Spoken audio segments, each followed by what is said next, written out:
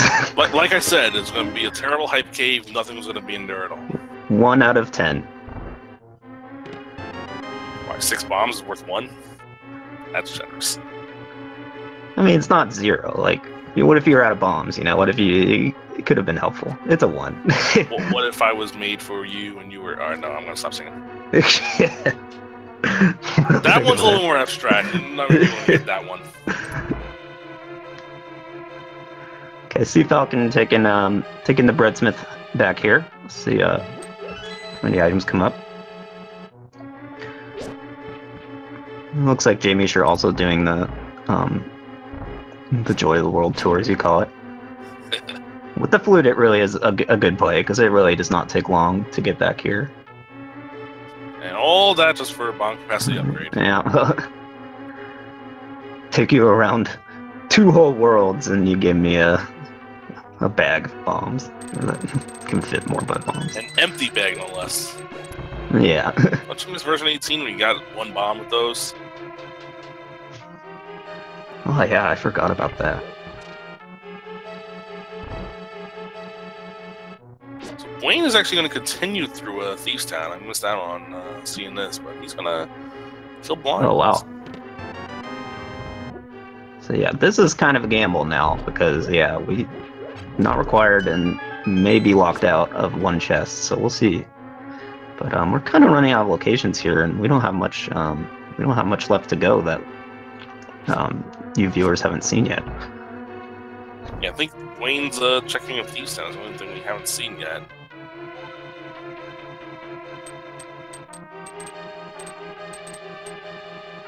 And I'm trying to think of places we can get into, and honestly, I can't. I mean, I guess the elephant in the room here is that Aghanim is in sequence now with that cape. Yes, and we have no access to the right side of Dark World without flippers or hammer. So that's potentially on the table here. Yeah, if the answer's not in Thieves Town, I think it might be I think we're going to Aghanim, yeah.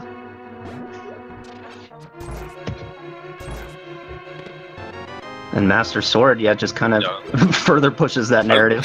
Yeah. Now we don't even need to keep to get in there. But I believe there's 1 more item at blind, so we'll see.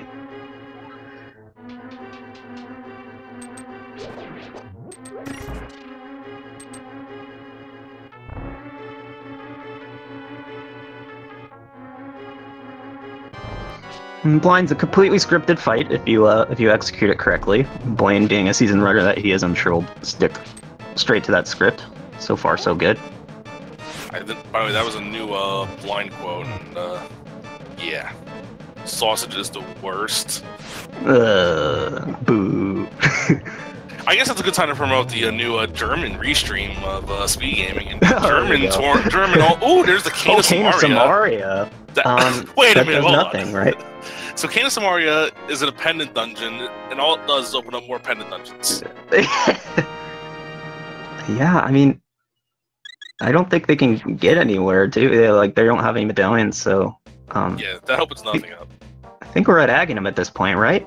I think so. I can't think of what's left. We can't even glitch because we need a ferry and we don't have the bug net. Right.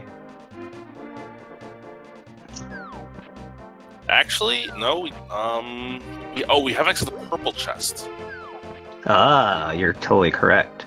That's something. Purple chest being basically where the breadsmiths are in the Dark World equivalent. So, but you can only access it after turning in the breadsmith. So, really annoying without the mirror. Usually, the mirror makes that a pretty quick check, but it's a long haul. But I think it makes sense to check it here. I mean, Aghanim is a long way, and if it ends up being hammer or flippers at the purple chest, you're going to save a lot of time. And that Cane of Samaria has me thinking of one thing, and that's with those 2 items, 2 other pendants at Meyer and Turtle Rock, what could be on the pedestal? And the answer is not much, but includes the bow and possibly the hookshot. Yes, yeah, you're correct. So pretty unlikely, but Ped is still alive currently. I know how much chat loves the Ped.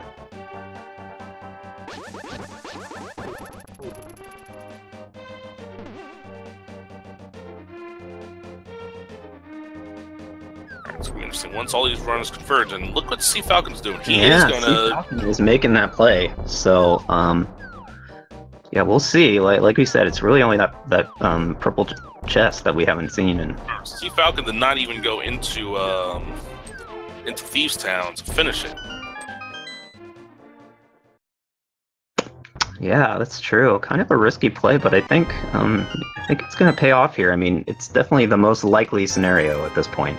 The only problem with that is that if that Cane of Samaria is required, and if we don't find any other swords, he's going to need to go back in there anyway, because that sword upgrade and Cane of Samaria might very well be required.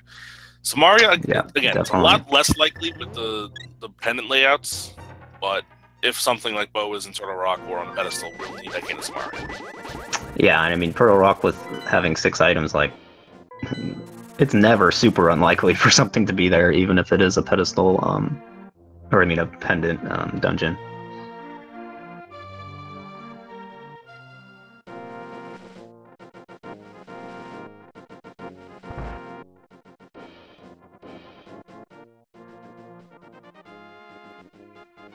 So once Sea Falcon gets through here with Aghanim, it'll open up a few locations for them, namely Catfish, the Pyramid, and then an unknown amount of pod, basically, depending on if they get locked out right away or if the keys allow them to check most of the dungeon. Forgot about pod, and I think Eastern no one's dipped either yet. Yeah, maybe we haven't seen Eastern yet. I'm not quite sure.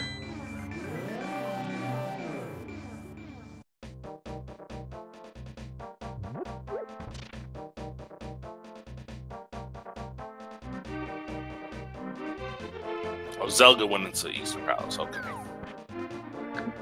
Gotcha, thank you, Chad. So not Eastern. Or Z semicolon Ga. Him too.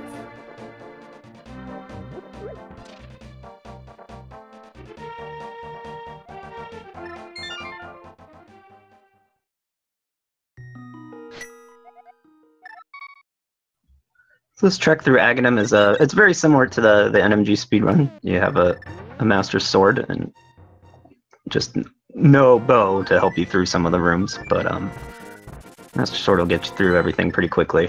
Well, Falcon's actually still on Fighter Sword. Oh, you're right. The only one that has Master right now is Wayne. Wayne's the only one to finish. Yeah, you're totally right. So I just noticed that. And Purple Chest is not the answer.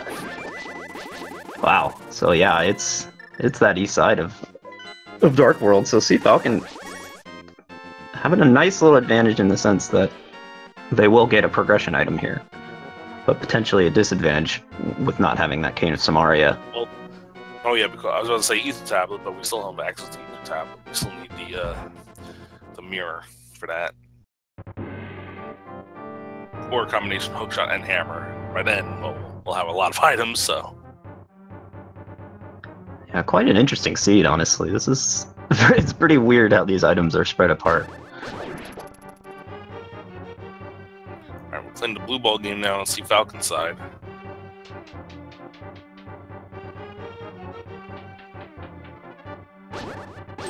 What's if you're used to NMG and you know that the amount of blue balls changes for everybody, in the randomizer, the amount of blue balls that you get from Aghanim will always be the same for every runner of that seed. So we have 2 already. I missed the previous versions where they just made it 0 blue balls every time. Yeah, that was great. But it's kind of cool to make it more like the vanilla game in a sense. So yeah. And yeah, it's equalized by everybody having the same amount of blue balls.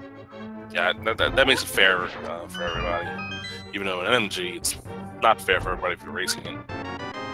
But that's besides the point. Yeah, and so I think Falcon's gotten 3 so far. Looks like they're on the 3rd cycle here. Yeah, it is the end of cycle 2.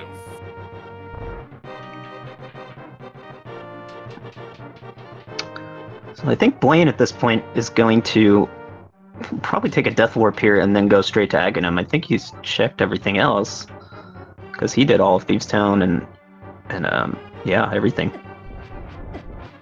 So kind of nice route there where you can kind of route and escape with the Aghanim tower climb. There are already a lot of blue balls here. We are, I believe we're up to 7 blue balls. Oh my god. Oof. But Aghanim going down on that 4th cycle. Now I'm excited to see what comes next. 7. I'm thinking the Hammer's in the near future, but well, that remains to be seen. 7 blue balls. And just an arrow upgrade, so I think we're going to be making a little dive into pod here. Yeah, we'll see if Falcon might want to check Catfish first. That's also a viable option here, and it looks like that's what they're going to do. Might as well. It's kind of the most convenient time to route it in, honestly. Having checked all of the light world equivalent of that area.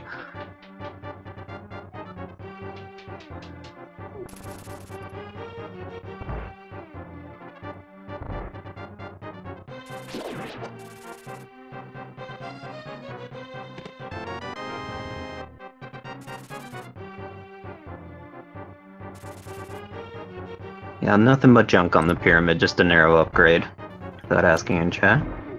So we're gonna find out now. Is Catfish holding something, or we have to go into Palace of Darkness without bow or hammer? Oh, it's pod. Wow. What a strange bottleneck. So yeah, going into pod without bow or hammer. So I'm thinking it's going to be the first chest. The progression item is just going to be that. I'm thinking Arby's. That first chest. Oh wait, sorry. That was 8.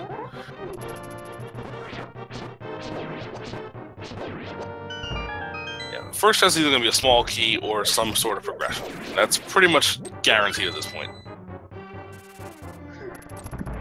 Yep.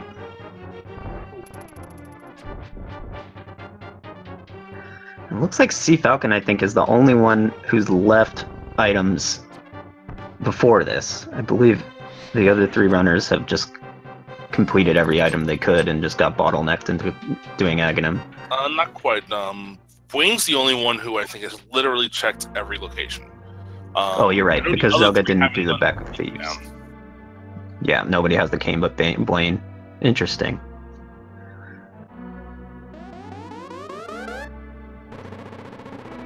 Thanks, y'all.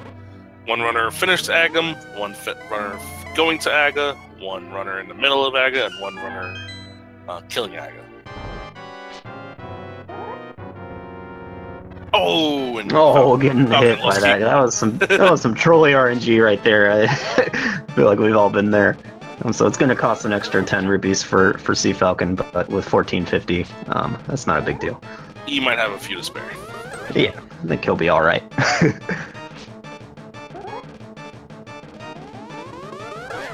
Yeah, with the 7 blue ball fight, Wayne is if he's rage slashing now, just wait until later.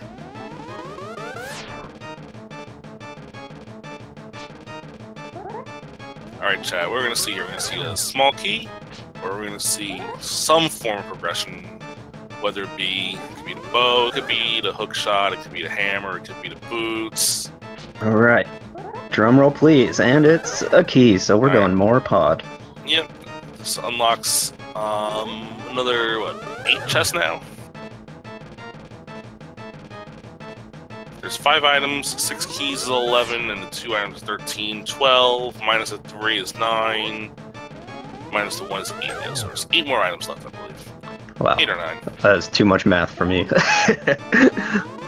Well, there's 13 item locations, 6 keys, map compass, and 5 items. 1 we just got, and there's 3 that are locked behind above.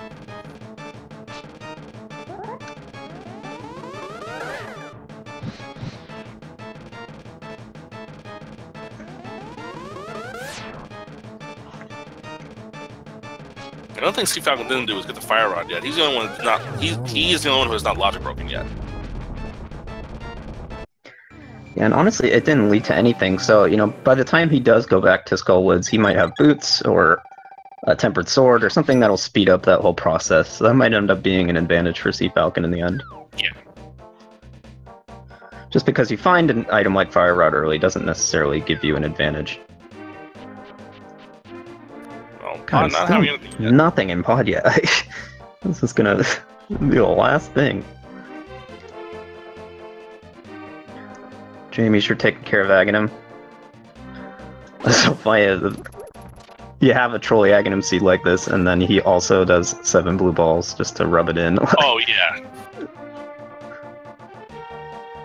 It's the game letting you know you're in for a long haul here.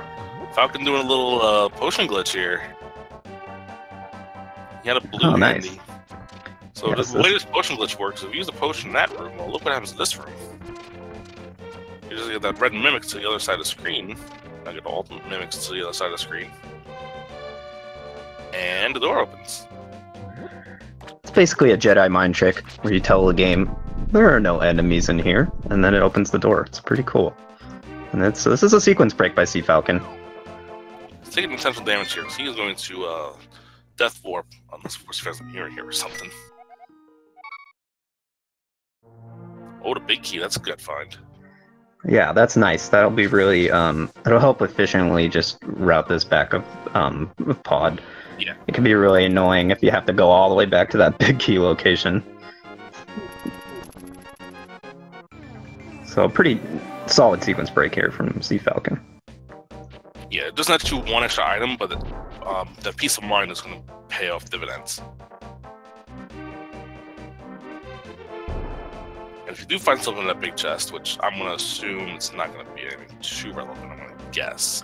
That means that if we do find something relevant, though, we will know what's behind the bow and the logic.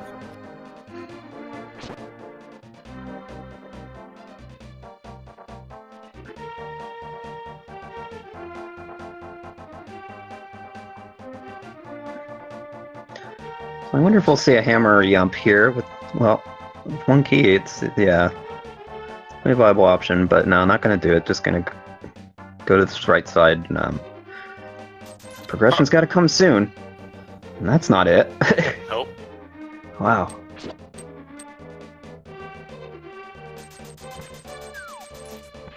See, J-Meter and Boyne following in the footsteps.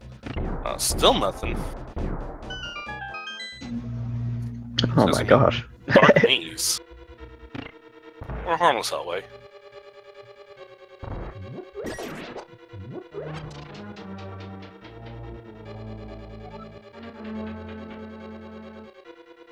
Oh, there's the mirror. Gosh darn. That was a long way to get to the next piece of progression. But what that mirror does for us, it opens up one item in Swamp. It opens up a few other items in the open world. But more importantly, it opens up a lot of Death Mountain. It opens up, well, not a lot. It opens up Hera and Ether Tablet. Oh, then there's the bow in the pod. Wow. And a bow. Wait a minute. Do you see the progression? What they want you to do? What the logic wants you to do? Get that bow and go back for the big key, then come back to open the big chest. Oh yeah, that's true. That's super annoying. And you know this big, this big key chest probably has nothing, and yeah, it has nothing. See, but this game can be really mental sometimes, and if there is an item there, you know it's probably nothing. It's gonna drive you nuts. But now the good news is we can go finish Eastern now. Yeah, that's the only thing the bow opens up right now, actually. But it's nice because it's Crystal Dungeon. You need to get it done. Almost another hammer. Just watch.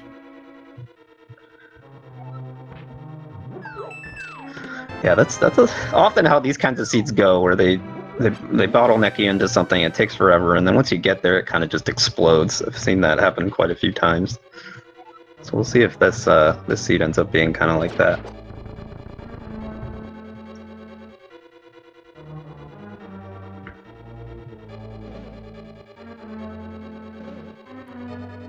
Yeah, the mirror, I imagine they'll go to Tower of Hera,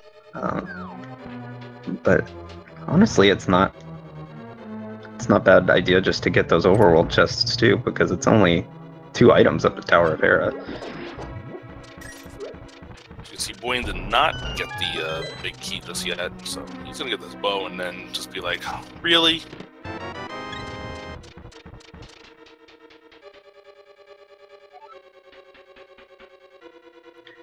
Yeah, so either Boyne's gonna make the long trek back, or it's just gonna have to hang over his head, and so we'll see what he decides to do. My guess would be that he kills Homicide and comes back afterwards. Yeah, that makes sense.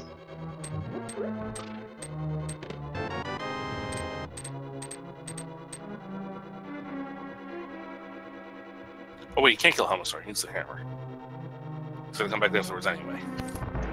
He won't come back until it's I thought you meant when he comes back to do Helmasaur eventually, then he'll check it then, maybe. But, if that's the by case, that time, he might just... Yeah, who knows? He just has a sword slash there. Yeah, that's a little bit of salt on Boyne's side, and understandably, this has been quite a weird seed. And now Boyne knows that the big key was bow blocked, and he knows he can't finish the dungeon anyway, so he's gonna come back later. I believe this is Blaine's first trip to Eastern, if I'm not mistaken, too. So he's going to kind of follow on Sea Falcon's footsteps here. Zelda also going to do the Potion Blitz.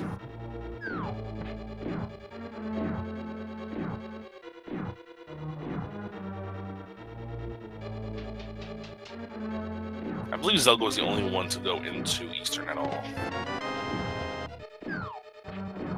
Yeah, so that'll be nice. He'll pick up a little bit of time save there.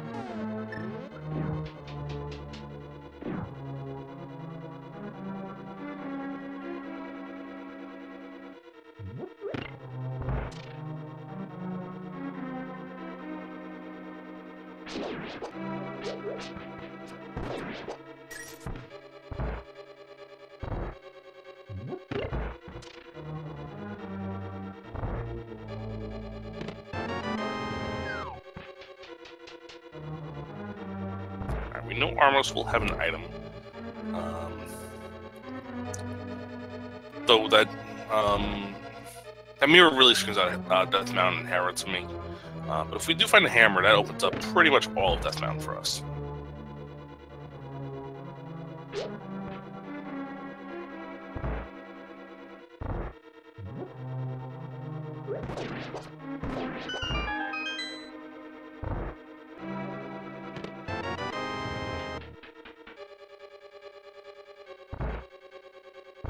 Zelda will be doing the hammering up here.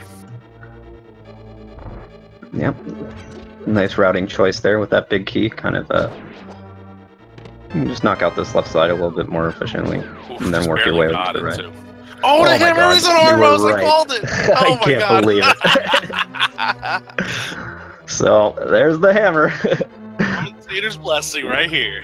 Oh my gosh. Yeah, the seed is exploding. So now, I imagine all the runners will probably go to Death Mountain after that.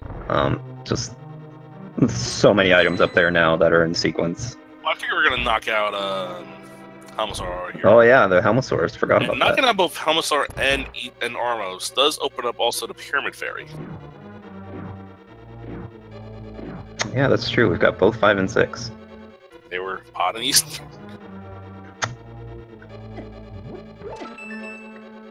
Jamie got his bow, but could not open the big chest because it does not have the big key.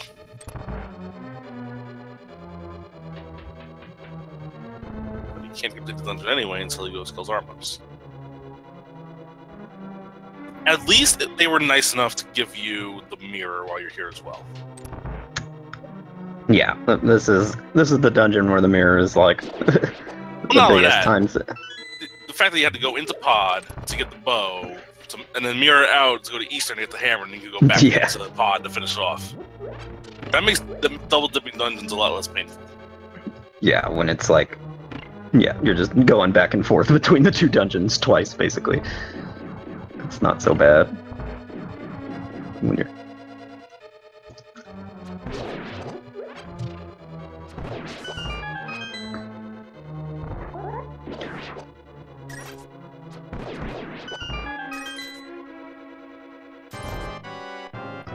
So it looks like Helmosaur King just has the compass. Okay, so it's just going to be a crystal from Helmosaur. But a red crystal, so one that will open up that Pyramid Fairy, like we said. Yeah. So a lot of spots open up now with that hammer.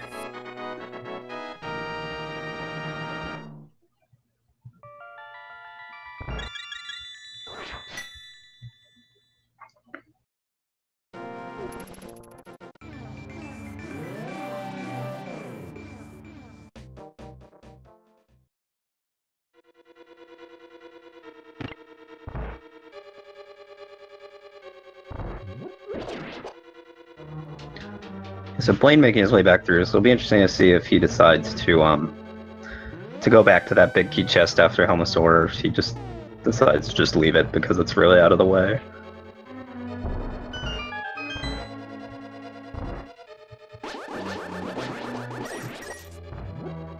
Queen also did not skip the bow, so...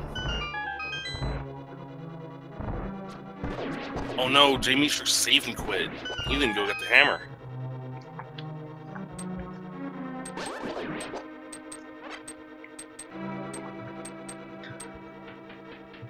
Yeah. Let's see if Jamie sure heads straight back. No, he's going to... No, Jamie is just taking a completely different route here. It's a little bit of an unfortunate decision there. Yeah, he's going to checkerboard cave, it looks like. It's the only thing that's over here. So Jamie's just going to be set way back now. Yeah, that's a pretty big fall there.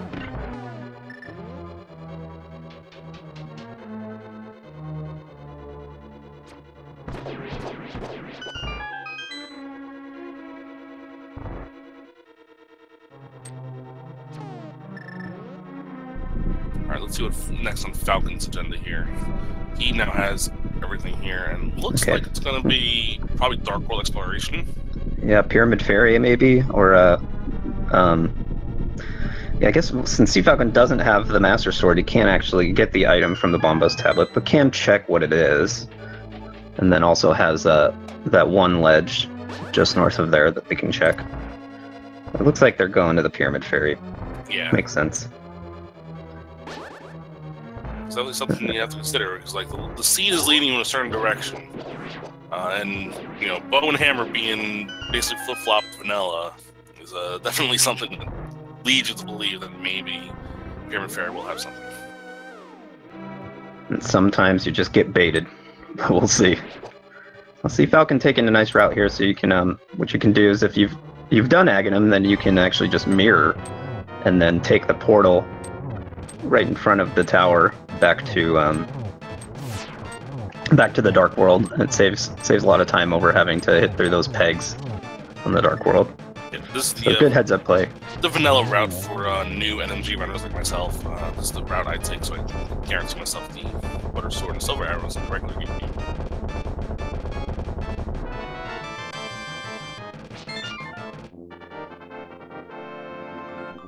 But it will be a piece of art, and up there's another get the sword upgrade, so it's not a complete waste of time at all.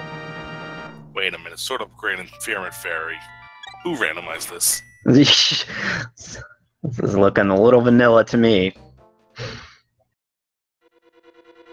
it was silver, well, we already had the silvers. We already have the silver, so if it was silvers and sword upgrade, then we'd really declare shenanigans.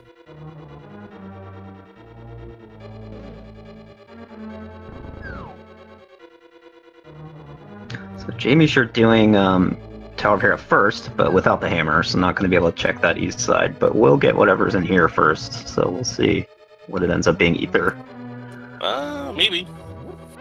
I mean, it only maybe opens up to the rock, so. Yeah, it has a 1 in 3 chance of not possibly being. Yeah, it's a low chance, is what I'm trying to say. But Jamie sure gets to sit back, relax, maybe do some push-ups or sit-ups while they're waiting, get some exercise in. Look at Zelda and Wayne, they are matching each other frame for frame, but they go different directions. Zelda's going to go to Pyramid, and Wayne's going straight to the mountain. And we can now see what's on this Wizard tablet here, and it's just a little bit of just a piece of art.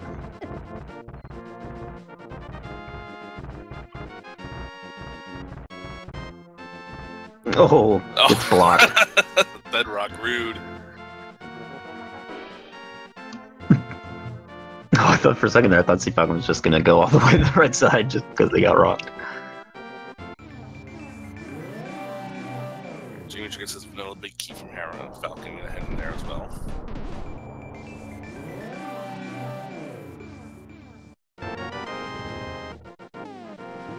Oh, Zelda, you forgot the bomb. Unless, is this a glitch I don't know about? I'm thinking it was a mistake. Unless... No, it's a glitch. No, it's a glitch. Wow, I've never seen that before. I've heard about it. I had a feeling that was what was going on. Yeah, that was neat. I'm gonna have to look into that one. Take notes on that one. It looked like all I had to do was like jump off at the bomb and then press the mirror when the bomb was at 0.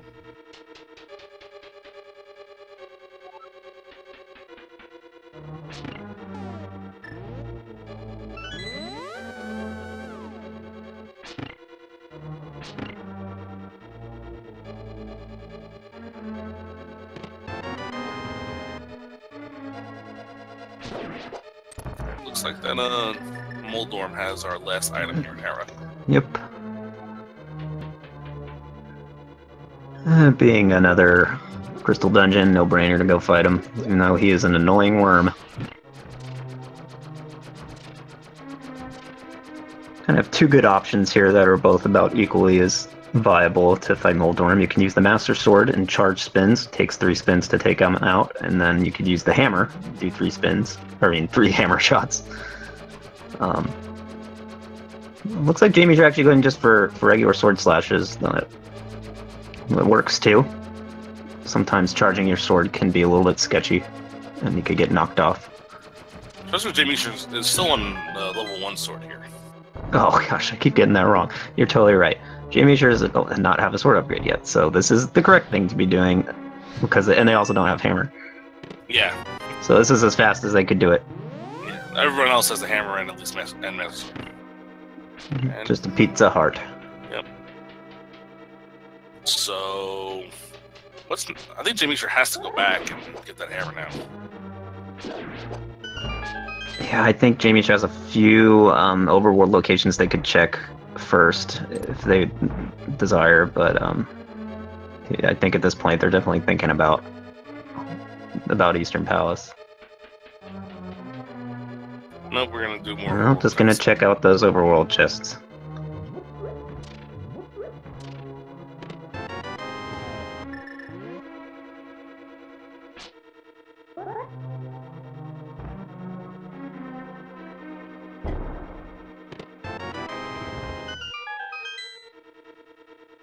Yeah, so Jamie's are probably heading for the Graveyard Ledge next. Could have something. It's kind of a hot location in this version. You never know. But we'll have to get that hammer soon. Falcon waiting on Moldorm to show up. Using the hammer strats and gets it done, no problem.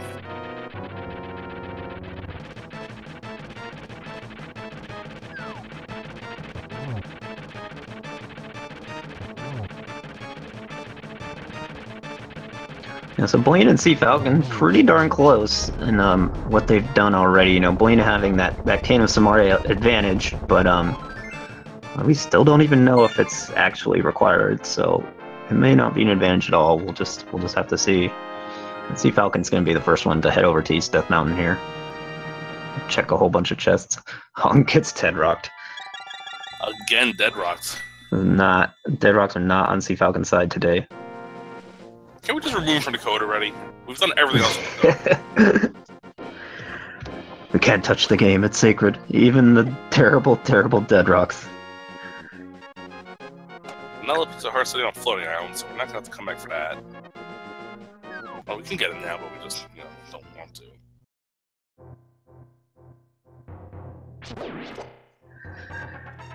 Good old Spiral Cave. Without the boots. Yeah, lots of wall pumping for the runners who do that. Get your resident sleepers in chat for this one.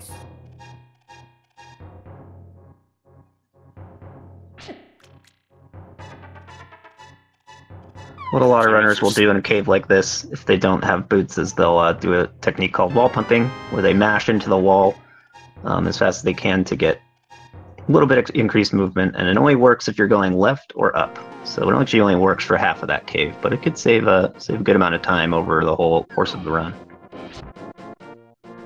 You're now doing purple chest. And he can also route in checking Bomo's tablet with this, with what he has. Can't get Bomo's tablet, but we can check it.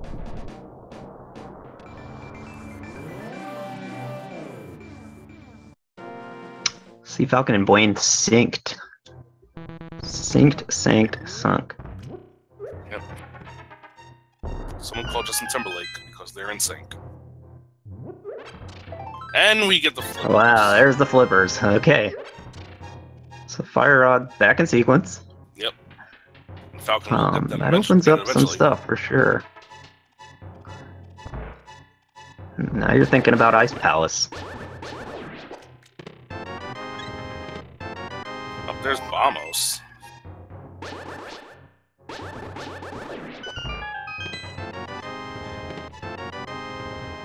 Alright, so now we have 2 medallions.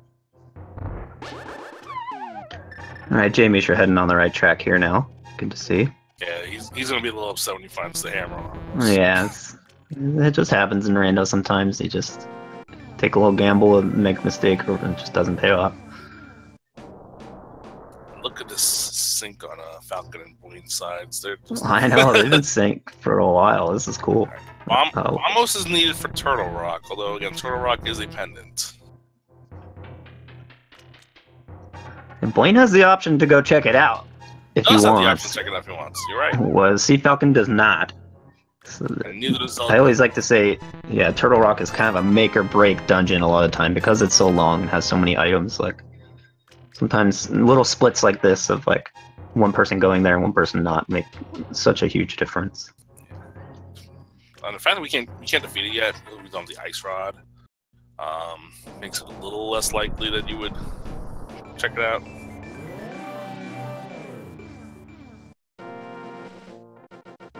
Let's see what Boyne does, because he's the only one that has the option to go in. Yeah, I wouldn't be surprised to see it. I mean, yeah, it looks like he's gonna at least open it. It's a guaranteed 5 items at least. Potentially 6, so that's a lot of items.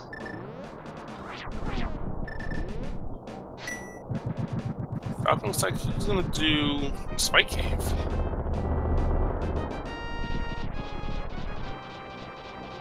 Yep, that being in sequence for sure with both Caneburna and Cape. One of the more awkward locations in the game, but yep, when it has value, it has value. Yeah. He's going in. Boyne is in pendant Turtle Rock. And you know, it's not too big of a deal because when it's pendant, you probably don't have to finish it, right? So even if you take one, go through it, and then you probably don't have to come back. So it makes a lot of sense to do it. Yeah, we're gonna find out real quick if we're gonna need that kind of Samaria from Thieves Town from Blind, more specifically. Looks like Sea Falcon going to ice. So, pretty cool divergence here. He turns into a rat when he's swimming. That's awesome. That's awesome. Oh my gosh, that is fantastic. Shout out to all the people who make these sprites, because they're wonderful.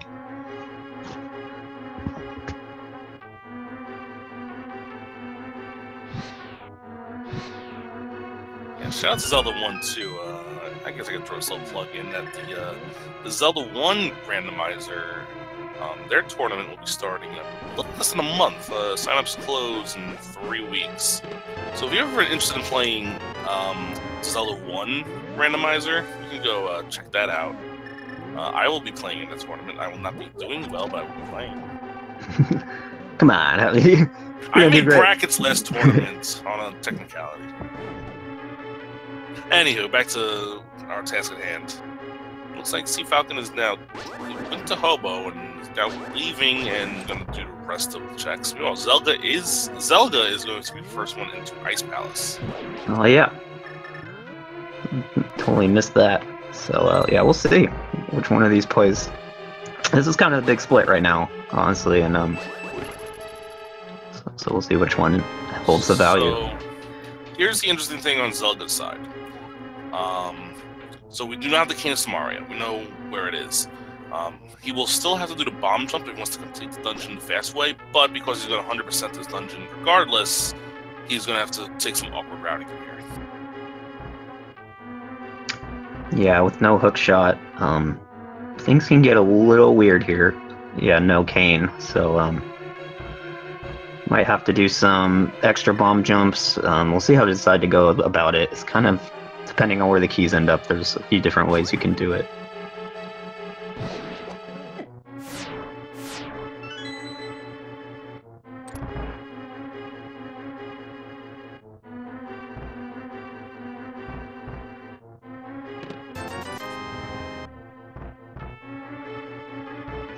So nothing in Turtle Rock so far. Looks like Main's gonna go pretty far down, and you can check the Mimic Cave too. So that's also on the table. Yeah, we can pretty much get everything up to Trinex.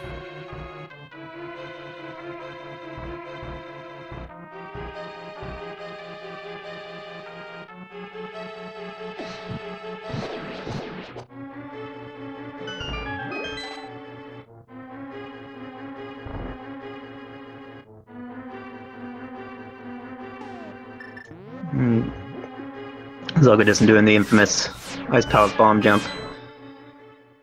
Big time saver in the normal NMG speedrun, and almost always a time saver in Randomizer as well. Good one to learn. Yeah, that's definitely the trick that I practiced the most when learning how to do both this game and the No Magic Glitches category.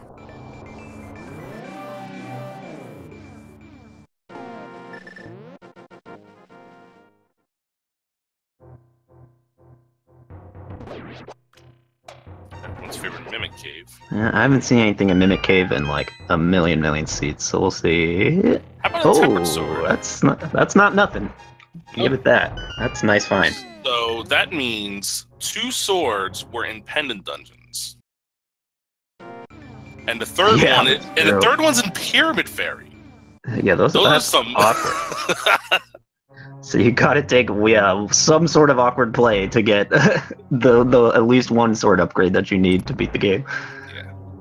If Quinn doesn't find hookshot fast, he might end up getting all 4. Of course, if they're all required,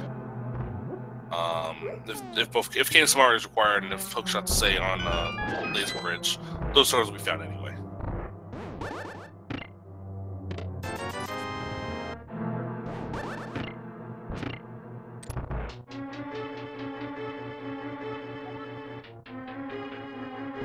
So Sea Falcon's now in Skull Woods, and he can be the only one that can easily route in the pedestal check.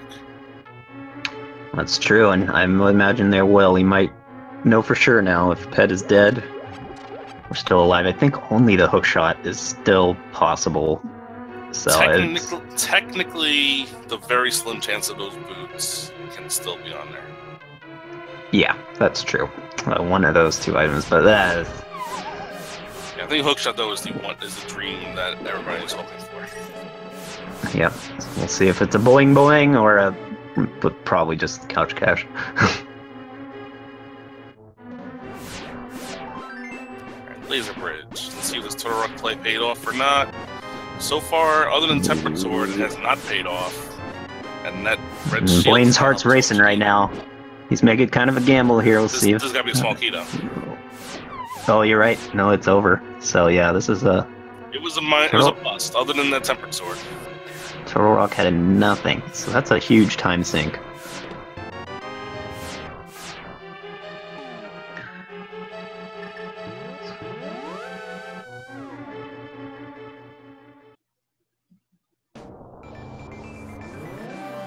So they're going through all the bomb jumps here in Ice Palace. Yeah. Having to use a bomb to get to this big key chest. Yeah. Something you got to think about when you don't have the hook shot. Just a big heart there. Alright, here comes your everyday friendly pedestal check here on Sea Falcon's side.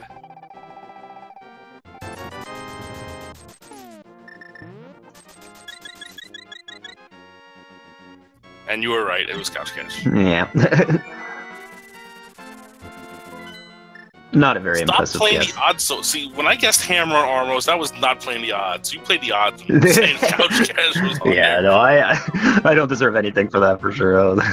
It's like Couch Cash like 80% of the time. Or a little piece of love. If it's one of those two, like almost every seed seems like.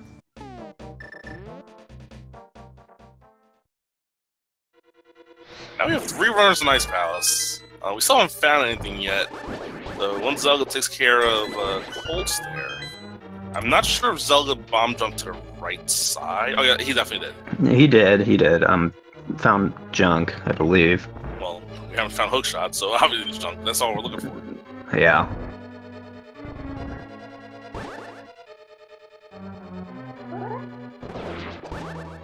Nothing. Well, interestingly enough, that small key means that you needed the Cane of Samaria to finish the dungeon in the logic. And you know the Cane of Samaria is on blind. Alright, so we know it's not on Turtle We know... Where are we going? It can't be in Mire until we find Boots. It's not in Thieves Town. Could it be in its vanilla location, Swamp Palace? Could be. I mean, I think that's what's going through these runners' mind at this point. It's another one of those locations you just really don't want to go to until you have to. These guys do not want to do Swamp Palace. I will tell you that, though. I think Zelda is... No, it is so slow without that hook shot.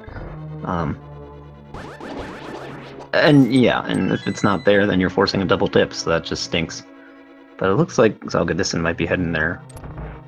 Might check a few overworld locations first.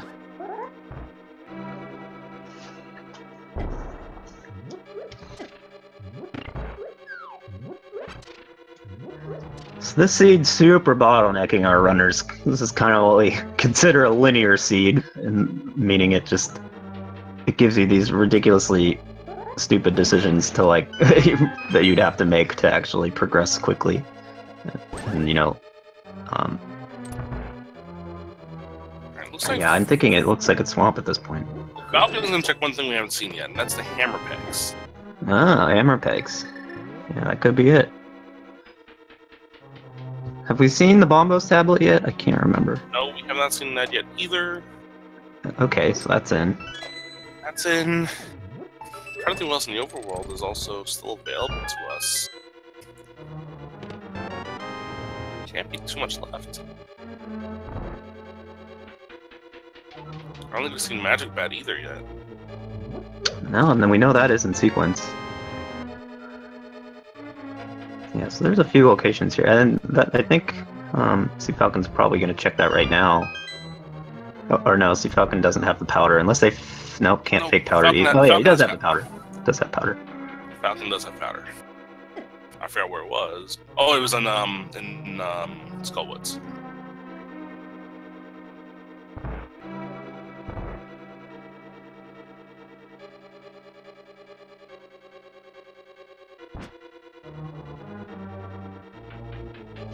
Nothing at Magic Bat. So yeah, we're getting closer and closer to that slow Swamp Palace. Well, we already know where that purple chest doesn't have anything. The other 2 runners on top have checked it already. Right, but Sea Falcon will be able to route in the well, if they're fluting, we'll see. Yeah, they'll probably route in the Bombos tablet on top of checking the purple chest here. And I think that'll be it at that point. Taking a hammer on means that there's going to be purple chest, Bombos tablet, and then Swamp Palace. Zelda already checked the purple chest, so he's going straight to Swamp Palace now, I think. So what are we thinking? Shovel and Swamp Palace, and then Boots at Dig Spot, and then Hook Shot at King's Tomb? Something like that? Okay, Twitch chat, calm down. I'm not talking to Twitch chat, I'm calling you Twitch chat.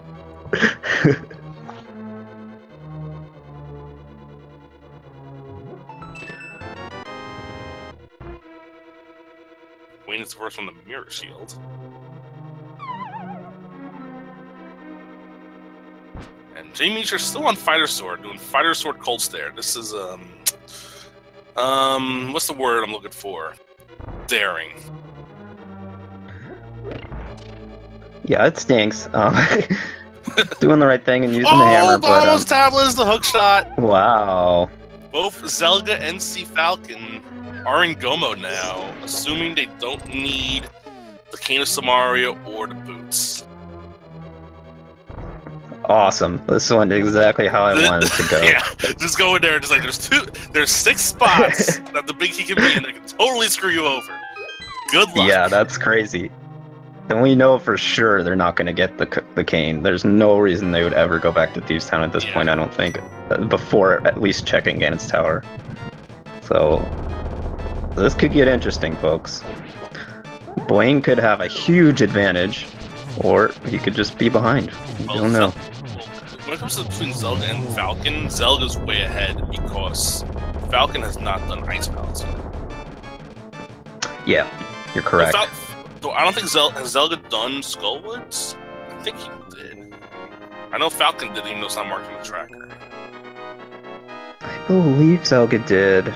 I'm not 100% sure. Bring the pause menu up so we can see how many crystals that Zelga has. Zelga has 6 already, and this is the 7th one. And I'm pretty sure he did it before going to, yeah, this is his last crystal. Falcon still has to do Ice Palace. Wayne just finished Ice Palace. And I think he's heading over towards... I hope he does Bombos before Swamp Palace. Please do Bombos before Swamp Palace. Oh yeah, that's a big play right now. It makes sense because yeah, when it's just that one item, you gotta just check it first because so much faster to go through Swamp that way.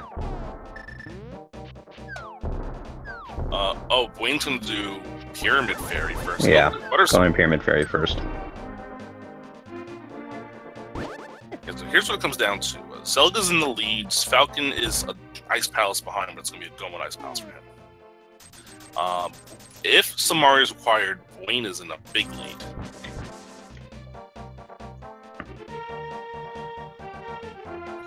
And if boots are required, then it's anybody's ball. Yeah, it'll be interesting to see, especially Zelga, Dis, and Sea Falcon here, if they'll how much out of the way, slightly out of the way chests they'll check, just to look for either cane or boots. We know they're not going to find the cane, but so something that can still happen that is related to the Cane of Samaria is if, for instance, let's say Quake is left side of Ganon's Tower and the big key's on the torch, or on the right side, or on the torch, and then the boots are in Misery Mire, or something like that. Come on. Now I'm Twitch chat. Yeah, now you're Twitch chat. You got the bug.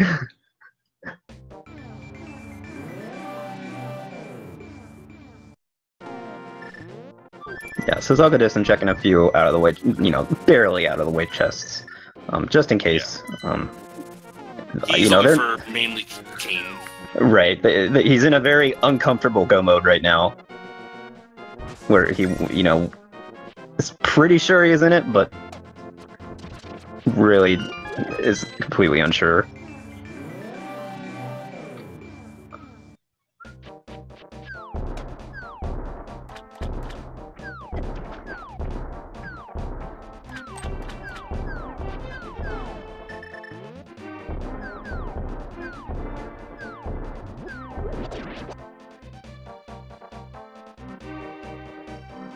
Wayne is continuing to check every spot that isn't Bombos Tablet that is blocked by the mirror.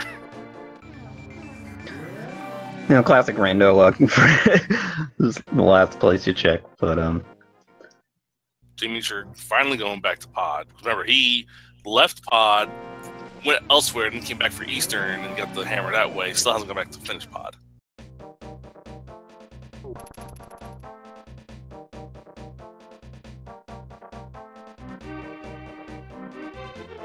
So, Las Vegas Argus only taking one silver arrow.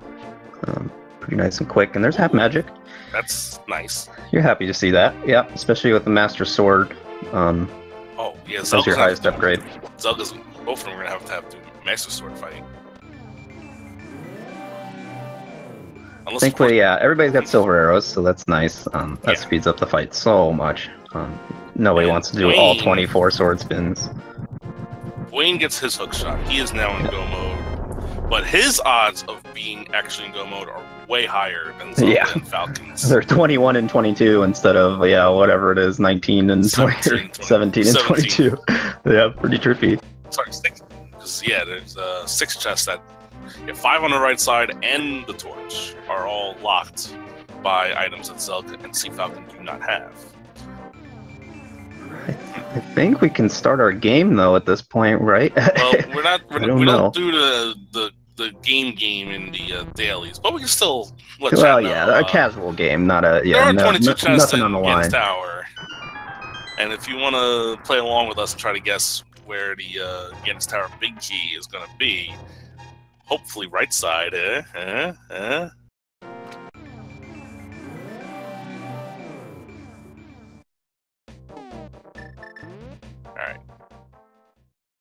I mean, I am hoping for right side just because I want to see pain and suffering.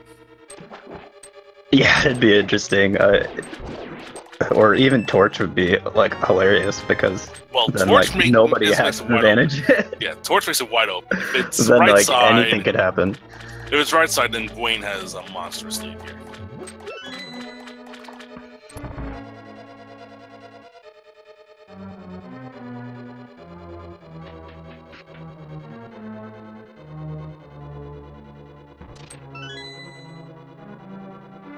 In case you guys are just joining us and seeing what's going on, you see one runner with a level 4 sword, one runner entering Gans Tower with a 2 sword. Well, 2 dungeons that Gwaine dipped that Zelga and Sea Falcon did not. Well, one of them had to gain Samaria. That was Thieves Town.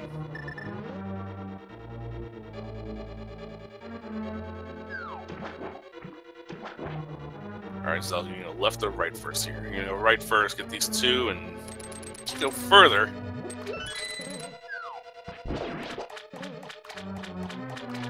Yeah, pretty much no reason not to at least just check these first 2 chests first. They're the quickest. And there was a key too. It's a key. It's a normal way, you'd start thinking right side, but when you don't have the key to Samaria, it's not an option. Yeah. So. The other item was, of course, the legendary single arrow. And drum roll, it's not the torch. So boots not required. So that's one dead. That means we know for sure Gwaine is in go mode. Yeah, that's true. Gwaine is the only one in actual go mode until we are proven otherwise.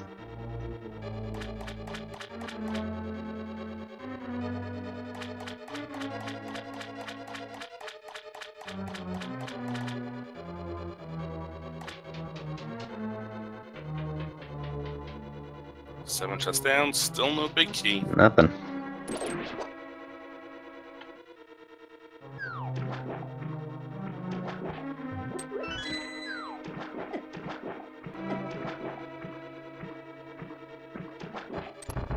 If you're Zelda, you're just hoping, you're praying you see it eventually. Yeah.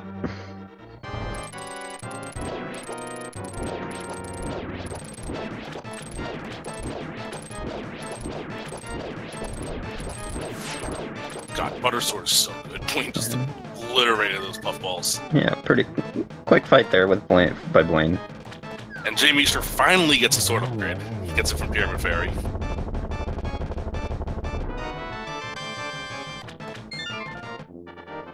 Blaine finishes off. He's the second one with 7 crystals, and Sea Falcon's not going to be too far behind. Oh, gosh, so yeah, only a few more chests left in Gans Tower. Zelga is probably losing a little piece of his soul every time he opens a chest, and it's not the big key at this point. Just praying he doesn't need that game.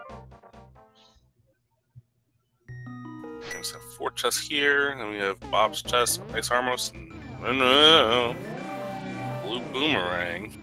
Ice Rod! Ice Rod, that's Kite. He's just throwing bombs all over the place. He's going... He's losing his mind, hoping... There's only 4 left. So, no, 5 left. No, 4 left. 4 left. 4 left. Is that your final answer? It is 4. Yeah, it's 4. Not 3. 5 is right there. Without the boots, doing this little trick is a little more painful.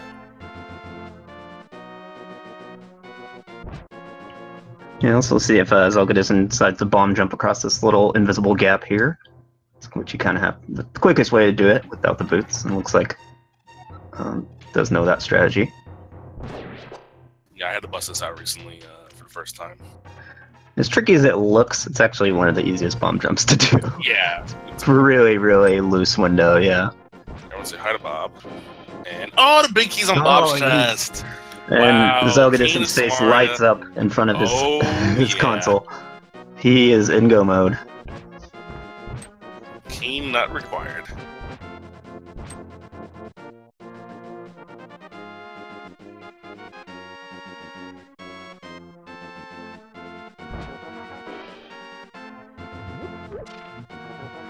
Yeah, so Zelgadison with a significant lead in the end.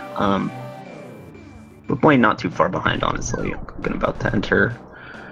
I imagine Blaine will probably check the right side first because he knows he likely has that cane advantage over a lot of other runners. But we'll see. From his perspective, he's like, all right, no one else probably has this. Yeah, he's like, I might as well check right side. That's what I would be thinking if I was in his shoes. The other argument is that if it is right side, very few people are going to have the access to it to begin with.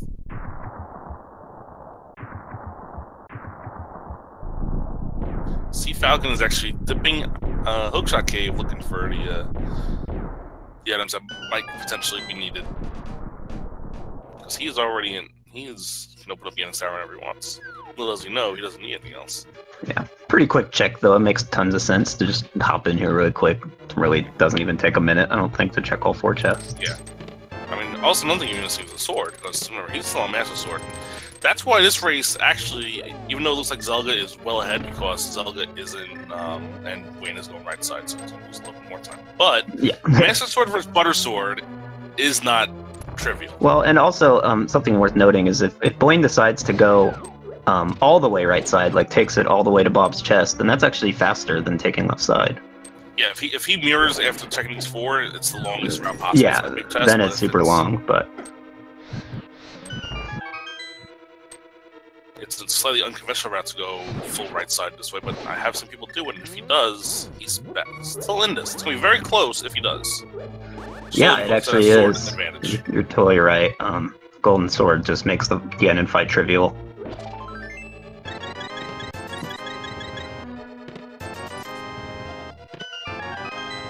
Alright, let's see what happens after he gets his key. He has the mirror out, which is not a good sign. Yeah, looking like he's gonna mirror. Yeah, okay. So unfortunate decision there by Blaine. He doesn't know that. I mean, he's making the percentage play.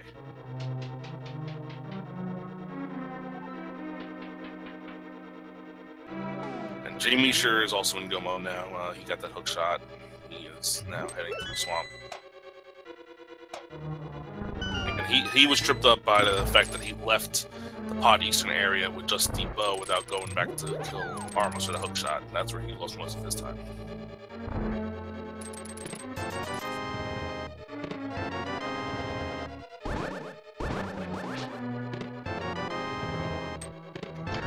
Zelgadison getting through those rooms pretty easily. As simple as they are with the boots, without the boots, especially if you've done a lot of them with the boots, you all of a sudden kind of like have to rethink it a little bit. And they can get just a little bit more trolly without the boots. Zelda, though, it does have to be careful here. Down to 1.5 hearts. Yeah, as long as he makes it through these next couple rooms, he'll have an anti-fairy to throw some powder on. 2 anti-fairies, that. Anti-fairy and a bunny beam. He's going to open these chests and we're sort of trade. Yeah, I'm not going to find it, so going to lose a little time here. Note the bailout key. That means if you came up here with no keys, you would have got bailed out. Makes it through to the anti-fairy and bunny beam. It's a full refill.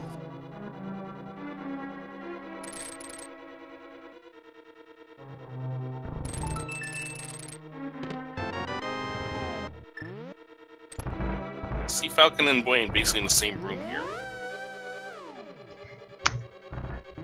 Yeah, but Blaine with a huge advantage is having that golden sword. He's actually got a pretty significant lead over Sea Falcon. Yeah. Even though it doesn't appear that way. Plus, that Canis Samaria will actually be helpful in making some of these the wizard rooms appear easier. Oh yeah, that's totally true. Hey, there's Quake. Now we can do Meyer. Validation chest quake. Yeah. We'll see if Zelgadis decides to go to Meyer before fighting the final boss. I don't think he will. Hey, Boots probably in there at this point. Yeah, just so he can do his boot strats on Ganon, you know? Yeah. So he does have, you know, half magic and cape.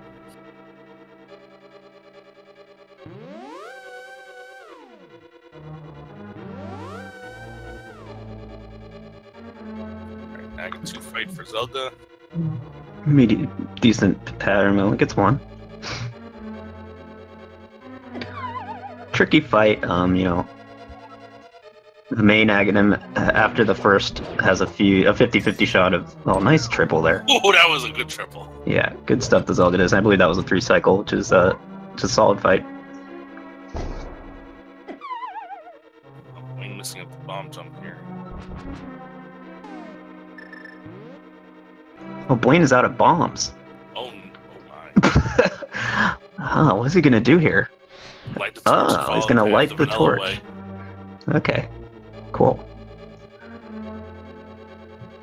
You know, to be honest, I didn't know you could light the torch and see them like that. I thought you just had to eat Oh, yeah.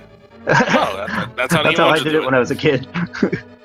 Alright, Zelda is in the Ganon fight. Remember, he's got Master Sword and Silvers. And Wayne just got his big key. Steve Falcon's had his big key. He's making the climb up Gauntlet.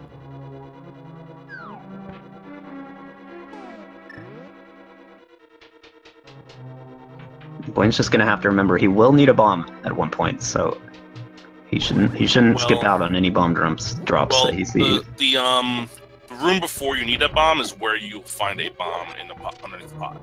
Yeah, that's true. There is a bomb in that pot. And Zelda getting lucky, getting the perfect spot for phase 2.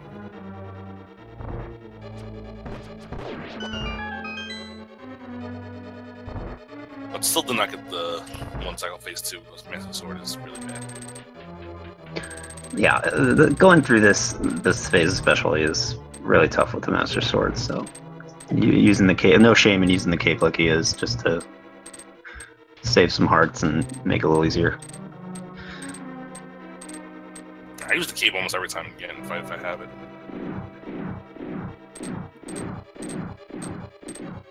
I do with Master Sword, that's for sure.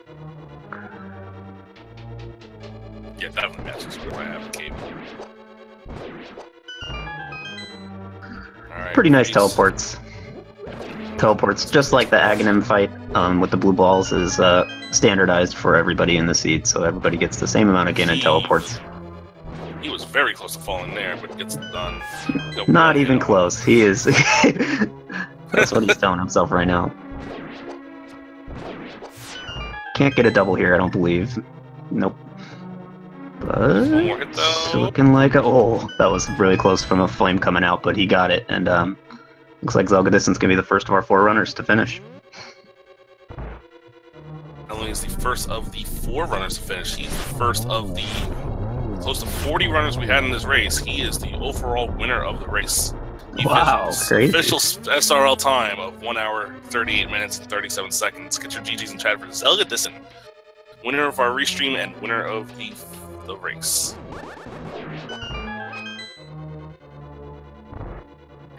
Yeah, good stuff.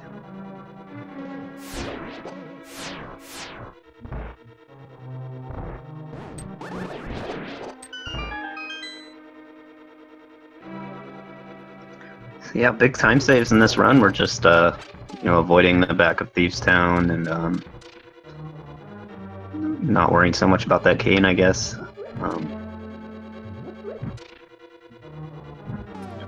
room that Steve Falcon's in right now is the room where Wayne pulled ahead, because having the cane of Samaria makes this room very easy. Yeah, it's almost never that you do it without the cane too, so it can definitely catch you off guard if you're not ready for it. In this room as well, the one Steve Falcon is in, is also tricky without boots.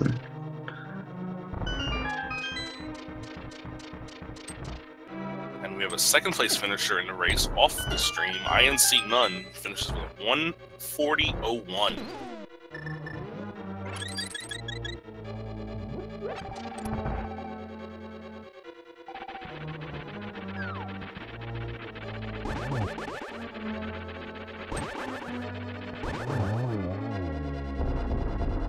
And Files is our third place finisher. He finishes with a 140.38. Boyd not getting his Quake. He doesn't need it. That's a little unfortunate. Just not gonna have. He doesn't have the Myra access. How's he ever gonna 100% this game? Yeah, I don't. Hey, Falcon will probably check it looking for that sword upgrade. Spoiler, you're not gonna get it.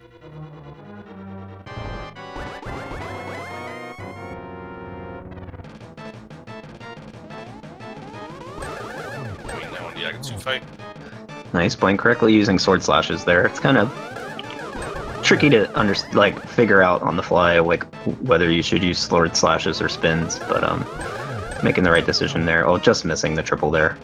Couple pixels off. Hold on 1 second. We have a special guest with us as our winner, Zelga Disson, has joined us in chat. GG, Zelga. Hey, GG's. Thank you very much.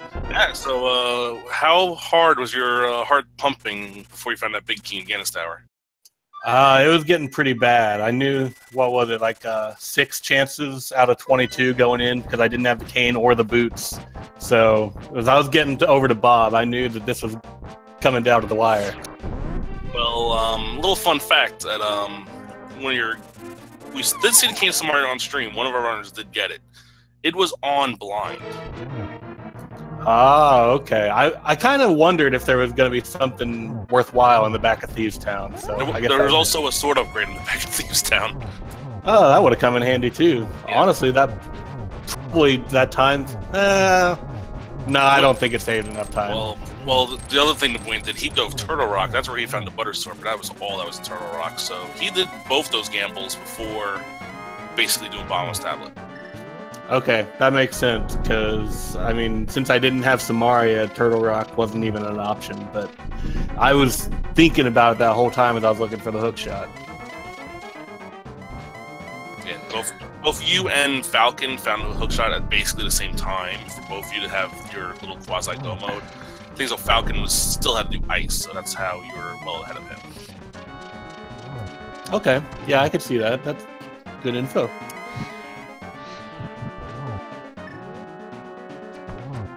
So yeah, I mean, this was interesting, just the way it was laid out. Really, just the pod and Eastern plays were the most interesting part of this to me. Just, yeah, that was fantastic. I loved it. Yeah, go into one, switch to the other, go to the other.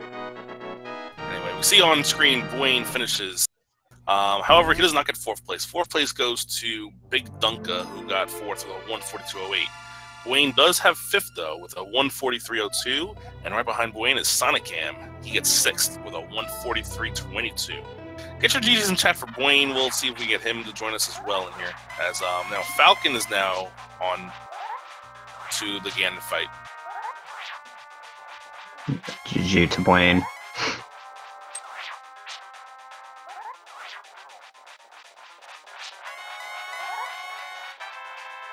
And you see Falcon using the 8-bit sprite, also has the 8-bit sound going, it sounds like. Yeah.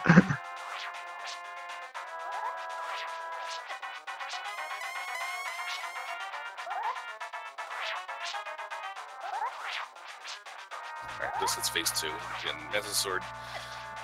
Funny scene, 3 runners on Mesa Sword, and Wayne getting it done with Butter Sword.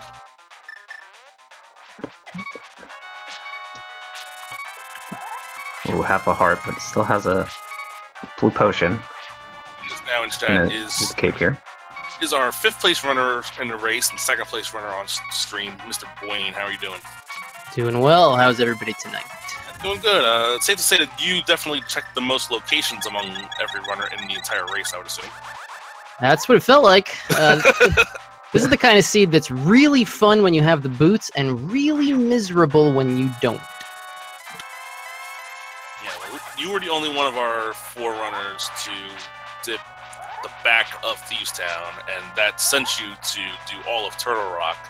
The good news is you were the only one that didn't have to do Master Sword Ganon. Yeah, it was a little painful finding that, hey, this cane that we got that isn't technically required isn't actually required either, and then also those medallions I found, conveniently the one for Turtle Rock, also not required. I just got baited pretty hard by a couple of those items, and I felt really clever as I was going up Dark Death Mountain, saying, "Hey, I sequence broke to the fire rod. Still don't have those flippers. If flippers are up here, everybody else has to leave and then come back up to do Turtle Rock if the answer is Turtle Rock. So I'll just do it while I'm up here." Seemed like a great plan in my head. I mean, yeah. But nothing on Laser Bridge letting me down, and at least I didn't go into Swamp without the hook shot.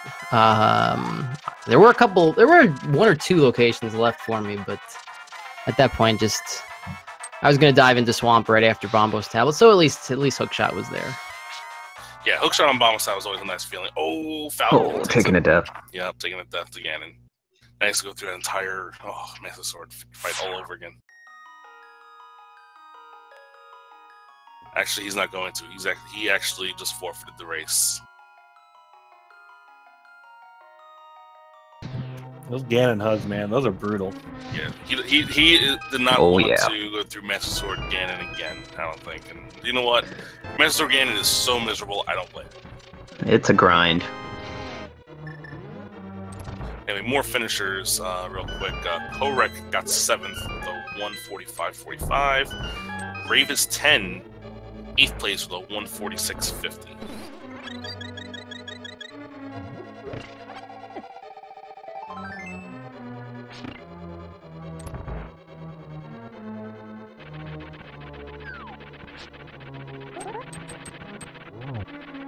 And Ninban getting 9th place with a 147.27. Yeah, Sea Falcon played very well throughout the entire race. Like I said, all 4 of our runners made the brackets of the tournament, so I was expecting high-level play from all 4 of you, and that's exactly what we saw. Yeah, thank you very much. I was a little nervous coming into this being featured because I haven't done open since like February.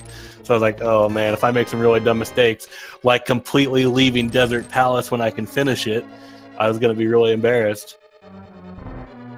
Oh, that's right. Yeah.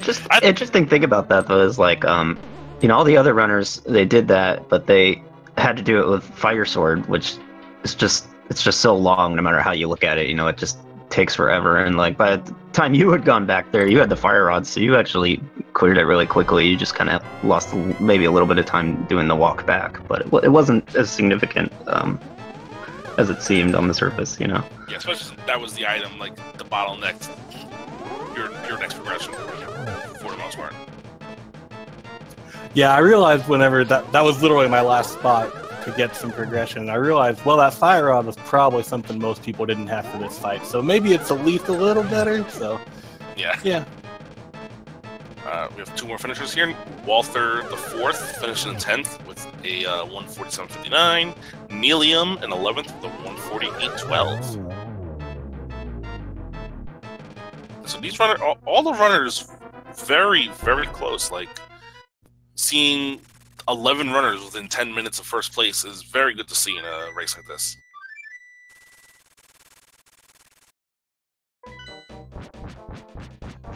Yeah, and that trend seems to happen with the leads that are linear, like this one kind of was for a lot of it. Joining us now is the 3rd person to quote-unquote finish, Sea Falcon. GG's. Thank you. You just didn't feel like doing Master Sword Ganon again, did you? No, I mean, I could have left and got some potions or done it again, but I just backed up an inch too far into them and oops. Yep.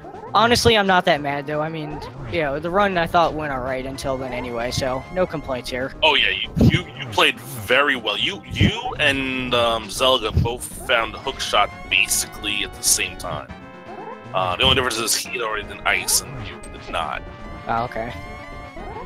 That was the only difference between you 2 guys. And Wayne was a little bit behind you, but the reason he was behind you was because he dove 2 pendant dungeons. Found the sword upgrades. One was in Thieves Town, and one was in Turtle Rock. Alright. And Jay Meisher also taking a death again here. Yeah, just goes to show you how difficult this fight is with Master Sword. It's even runners this strong will struggle with it.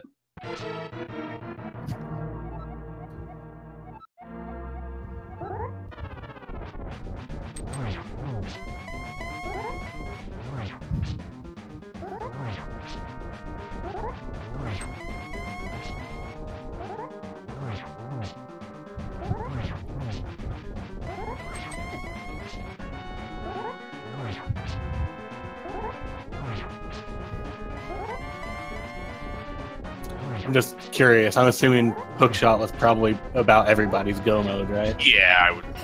For everyone on stream for sure. Just going for everybody. Oh yeah. Yeah, luckily all of you guys checked that Bombos tablet before going into Swamp. We were happy to see that, because that would have been so unfortunate to have gone through the 4 slow chests and then only for the hookshot to be so close by in the overworld. So that Bombos tablet was literally going to be my last check before just going into Swamp Palace, so I just got bailed out super hard. Yeah, I think that was the case for all 4 of you guys. It was basically all you had left. Maybe a couple on, I think, Blaine's side that were still open, but... I hadn't actually touched Ice Palace yet. Before I found the hookshot, I was pretty much determined if hookshot was in there, I was just gonna say GG's to everyone on that one, so... I really didn't want to dip in there without it. I think all I have left is like Catfish, Graveyard Ledge, Checkerboard. I think that might be it, besides the back of Thieves Town. And Jamie implementing the silverless strats. Oh wait, you have silvers though.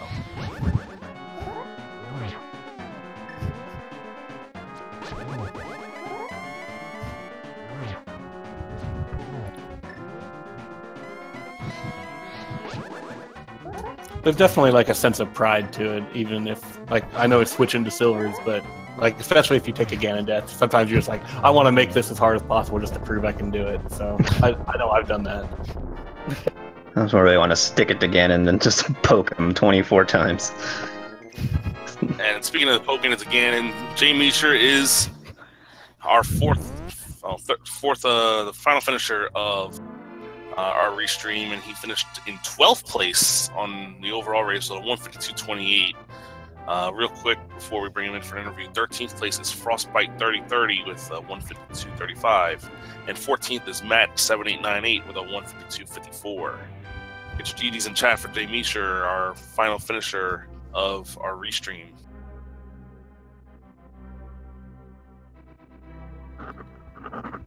And Jay Meacher joins us. GG. Hey, GG guys. Yeah, so will you ever leave Eastern Palace behind again after getting the bow? I guess not. Yeah. No, I don't know. That whole early game sequence was not the greatest. Yeah, that was the only decision that pretty much set you behind the other runners, because 4 of you were all pretty even throughout, so that all 3 of them did, in fact, once they found the bow, they left, and Mirrodin took care of Eastern before, and of course found the hammer there, which I called, by the way. Yeah, I was going to say, you can blame Rambler for that.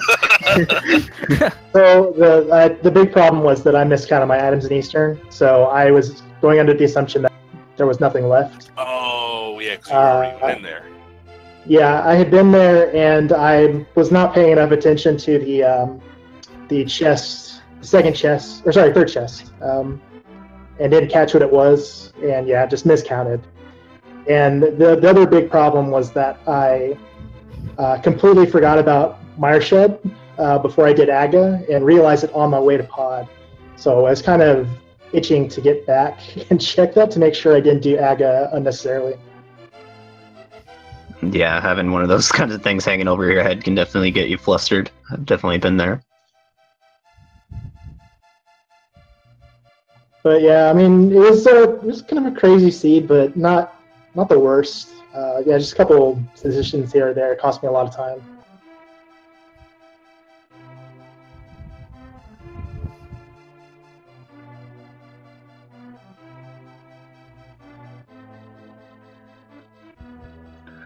Well, yeah, you all played really well overall. You know, solid execution all across the board. Just you know, times were just different routes as always happens. So yeah, GG's to all for you.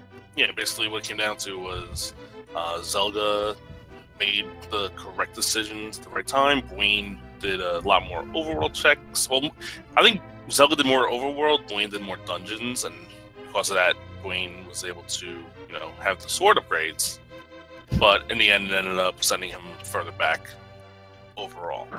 Yeah, it kind of fell down the Cane of Samaria rabbit hole that led to nothing in the end. Yeah, but at least you went up knowing, you know, there was only one item that could screw you over against tower as opposed to 6. Yeah, I had that going for me, right? I was hoping to find it on that right side. That would have been a nice bonus. If it was, you would have been like way ahead of everybody. Yeah, that's what we were saying. Cane of Samaria. This is not even close if it's right side. Where was the cane? On blind. Oh, okay. Pendant Thieves Town boss. Jeez. Oh, wow. Were there sword upgrades? Was there sword upgrade in Thieves Town as well? There was one in Thieves Town upstairs. The other one was in Mimic Cave, which was Cane of Samaria blocked. So that does it for this seed. A very fun one. The chat got what they wanted, kind of, with the it being an Aghanim required seed. But yeah, it was definitely a fun race to watch. GG's against the Zelgadistan for winning the race. GG's to all 4 runners. Go ahead and give them a follow here on Twitch. Yeah, thank you, and GG's to everyone. This was a fun race. Oh, I thoroughly enjoyed it. And LT, great job on commentary, man. You were awesome. Oh, thank you. Great jobs to you as always. Yeah, that was a really fun one to watch. Super interesting. And yeah, thanks for putting your bodies on the line for all of us to watch you, and great job to the runners. All right, so on behalf of our 4 runners and LT and everyone here at Speed Gaming, my name is NY Rambler. We have another open race for you. It's tomorrow at 2 o'clock. I think it's open. Then I gotta see what the other one is. Tomorrow at 2 o'clock we have open with overworld glitches legal. We have an overworld glitches tournament coming up as well. If you want to sign up for that, that'll be the 2 p.m. Eastern Time race tomorrow. At the 9 p.m. This spot will be standard. Yeah, watch that one if you want to see how broken this game is. Oh yeah, it gets pretty crazy, and the logic accounts for how broken it is. So it's really fun to watch. Yeah. The good news is you get the boots in the first chest. So there you go. If you don't like bootsless seeds, play overworld glitches. You're guaranteed to get the boots because you're going to need them to do all the glitches. All right, guys. Real quick, we'll just shout out some more people that finished. Dio Games, 15th place, 153.42. Hayfield Bay, 16th, 154.43. ZZZ Cube, 17th with a 156.20. Plasma Kappa, 18th with a 156.43. And P-Train 24, 19th with a 157 flat. All right, guys. We're going to sign off here. Stay tuned for follow all the speedrunning channels, speedgaming channels. Also, tomorrow, the tournament's still going on. And 2 pretty important matches at 4 p.m. Eastern tomorrow. Christos Owen versus Kyung 92, Game 1. At 8 p.m. tomorrow, Game 4, Game 3 after Game 3 was a tie. Game 4, the top 8 match between Zero Rush and ALG Andy on Speed Gaming 1, 8 o'clock. Your commentators for that will be Adirondack Rick and Slim Kirby. Do not miss that race. And Dragon Strike gets 20th place, 159.21. All right, now we're signing off. Sorry, Fiesel. Good night, everybody. Yeah. Catch you all next time.